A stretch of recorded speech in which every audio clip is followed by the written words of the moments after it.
Hi, I'm Gary Bembridge of Tips for Travelers. In this video, I'm going to tell you 5 types of cruises that you should avoid, and I'm going to explain why that's so. First of all, ships on maiden voyages. Now, a lot of people like to sign up and go for cruises on maiden voyages of ships. They want to be the first people on board a ship to experience it. However, things generally do not run totally smoothly on a maiden voyage. It's a brand new ship. It's heading out to sea for the first time with a full complement of passengers, and things can go wrong. The crew's just bedding in, they're still learning the processes, they're still learning the ship. You might find that all the facilities are not in place, or for example, they haven't got the whole dining sorted out. So as I said, unless you are a big fan of a cruise line and you want the badge of going on a maiden voyage, I'd recommend you avoid maiden voyages. Let the ship bed in a bit more. The second thing to avoid is ships that have come out of a dry dock. So the very first cruise after a dry dock. A dry dock is when ships go in for maintenance, repair and upgrades. So by law, ships have to go in every couple of years into a dry dock. Sometimes they just go in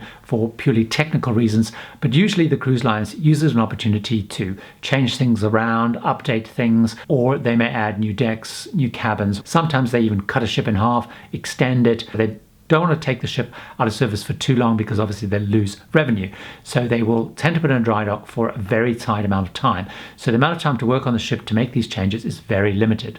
So often ships will come out of dry dock with things not bedded in, things not really working. And often I've heard of people on cruises after dry dock where actually there are still workmen on board and things are still being fitted and changed as you go. So not everything's open and operating.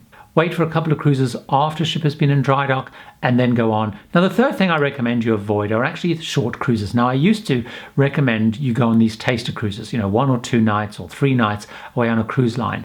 So first of all, if you were new to cruising, it was a great chance to get a sense of what the cruise line is like. If you were perhaps thinking of finding an alternative cruise line and want to try it out, they've really become party cruises. Normally those cruises are pretty, low cost, either per night or just for the overall package. They've come on board and they really want to party. And so what you tend to find happens is you don't get a true experience of the cruise line. So particularly avoid short cruises at, holiday times, long weekends or spring break. Be very cautious of using them, unless of course you're looking for a short, relatively inexpensive time to go and party, because you probably will have exactly that on a short cruise. Now, the fourth cruise I recommend you avoid, unless you're going because of it, is themed cruises.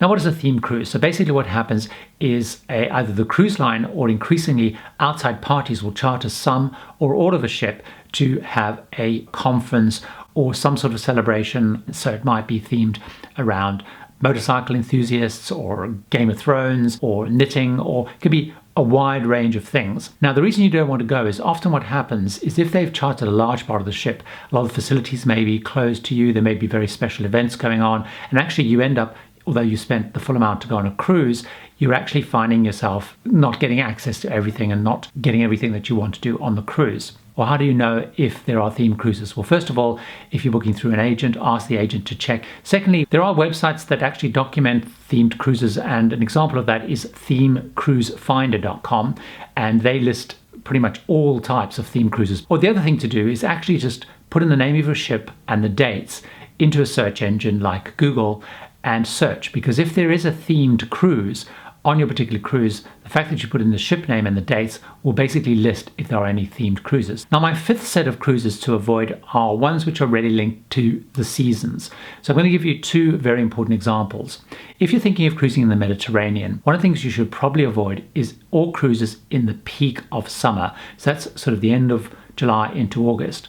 Now, the reason is those cruises will take you to places like Rome, Venice, Barcelona, Florence, but these places will be absolutely packed, because not only will there be lots of cruise ships going there, but also there will be lots of land-based travelers going there. So the places will be absolutely packed. It'll be hot and it'll be very uncomfortable. Another example would be Alaska. The Alaska season is quite tight. So the very first cruise and the very last cruise, you probably want to avoid those, because by then you're getting into very high probability of not great weather. Try and avoid the beginning and the end, because those are probably really where the cruise line has chosen them kind of on the cusp of reliability. The way I really look at it is you're going to go on 1 cruise a year. If you're lucky, 2 cruises a year, you're going to spend a lot of money, and you want to make sure that the cruise you go on is likely to be the most amazing thing possible.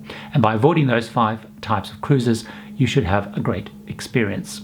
Hopefully you found that helpful. I'd love it if you liked the video, and of course watch many more of the videos by subscribing to Tips for Travelers channel, and you'll get much more travel inspiration, advice and tips.